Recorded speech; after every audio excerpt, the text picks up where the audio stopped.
In a dystopian future, Earth has been ravaged by climate change, deforestation, and nuclear war. Most cities have crumbled, and there is a severe shortage of power, food, and oxygen. In the year 2067, one of the few remaining cities is in Australia, sustained by synthetic oxygen. However, this oxygen is polluted and causes a sickness known as the sickness. Ethan White and his best friend Jude work as utility workers, stabilizing the neutral reactor and restoring power to the city. After their workday, their boss scans them for signs of illness.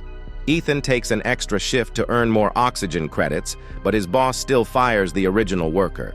On his way home, Ethan encounters a protester advocating for equal access to oxygen. He is confronted by the fired worker, who pleads for work to save his sick children. An argument ensues, interrupted when the protester spontaneously combusts.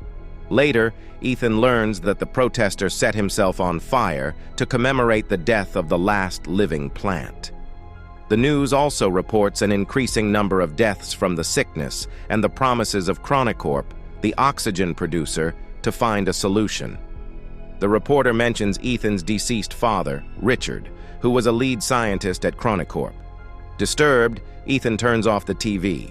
Ethan's wife, Xanthi, arrives, and he gifts her a new oxygen mask. However, Xanthi suddenly vomits blood, revealing she has the sickness. Xanthi assures Ethan she is fine. Ethan is later summoned to Chronicorp's offices, accompanied by Jude. They meet Regina, the chief technology officer, who believes Ethan can save humanity using a time machine called the Chronicle, invented by Richard.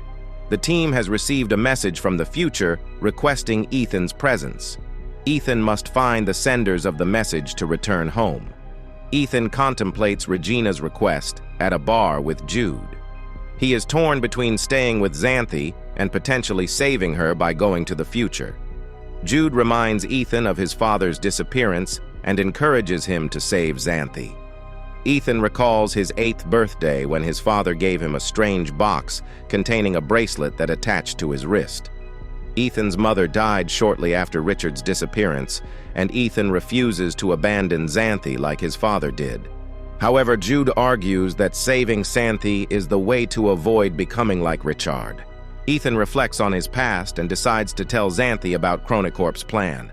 Xanthi encourages him to have faith and not use her as an excuse to avoid saving humanity.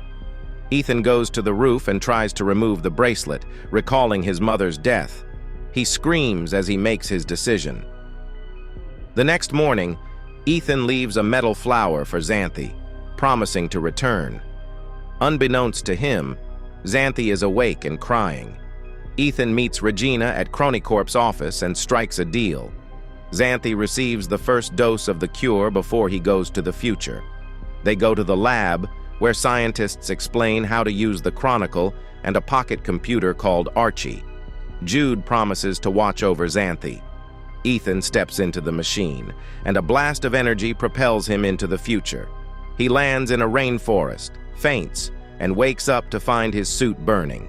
He removes it and crawls away before it explodes.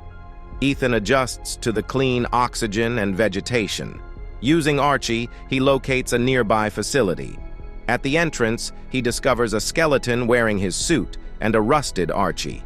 He realizes he is dying on this mission. Ethan listens to the last recording on the rusted Archie, hearing voices arguing and a gunshot. He notices a wire wrapped around the Archie and replicates it on his own Archie.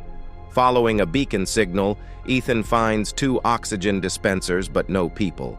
He starts a fire and finds berries that taste awful. He uses Archie to confirm it is the year 2474, triggering memories of stargazing with his father. Ethan sees a ball of light crash and hallucinates a man stabbing him. Jude injects him with medicine to cure the poison from the berries. Jude explains that Chronicorp tracked Ethan's vitals and sent him for help. They find another facility, and Ethan's bracelet activates the lights. They realize they are in Chronicorp's lab, and the computer announces that the portal will open in 4 hours. Ethan's bracelet turns green like the skeleton's, causing concern. Ethan discovers a holographic recording by Richard, explaining the buried monitoring station that would send data from the future. The team prepared to receive a reply, but only received the words, "Send Ethan White." Regina asks if they can send matter now, but the report reveals a problem with the power in 24/7-4.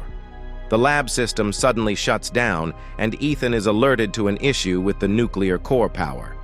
Ethan and Archie run a diagnosis and discover that the power feed is corrupted, preventing them from returning to 2067. The computer warns them that if they don't fix the issue before the countdown ends, there will be a nuclear explosion. Jude searches for tools while Ethan contemplates the implications of their situation.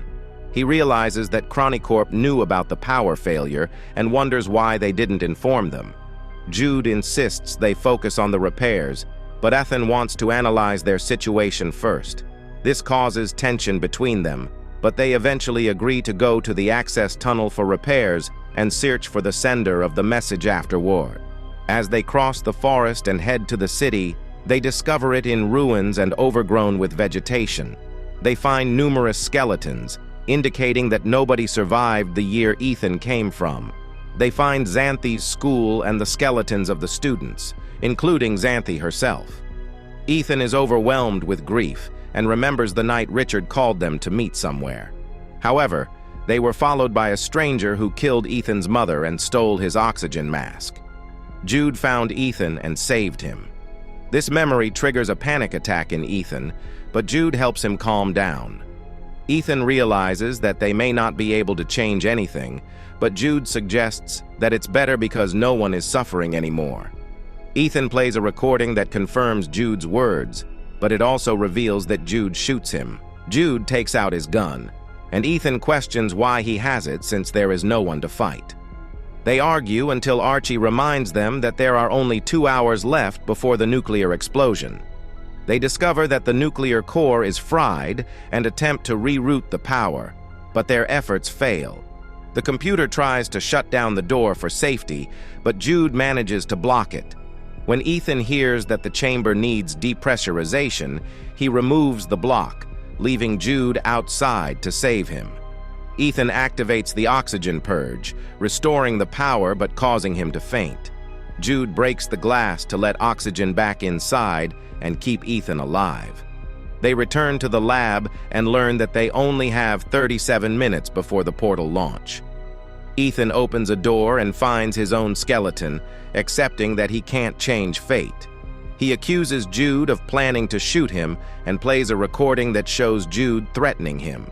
Jude denies planning to shoot Ethan, and they argue about how to proceed. Ethan accuses Jude of using him all these years. Ethan pulls cables to try to stop the Chronicle, and Jude attacks him. Ethan refuses to fight back, and Jude aims his gun at Ethan's head. Ethan still believes in his brother, and Jude apologizes before self-deleting. In the present, Regina prepares the elite group for their escape and orders a guard to kill Ethan upon arrival in the future. Ethan has a breakdown and reaches for Jude's hand, realizing that he is the one who has been orchestrating everything. He writes the "Send Ethan White" message with a plan in mind. In the present, the Chronicle shuts down instead of opening a portal. Inside the machine, they find a gift from Ethan consisting of plants, a can, and a video of Richard's murder. Ethan destroys the Chronicle to prevent its misuse. Regina is arrested, and scientists use the plants to start ecological regeneration. Xanthi receives a can with her name on it, containing a real flower. In the future, Ethan buries Jude's body and leaves the metal flower on the grave. He sees a butterfly and remembers his father's teachings about the interconnectedness of the universe. Ethan returns to the facility and discovers his skeleton is gone, indicating possible changes. He runs through the forest to the city and finds that humanity has survived and developed buildings that blend with nature.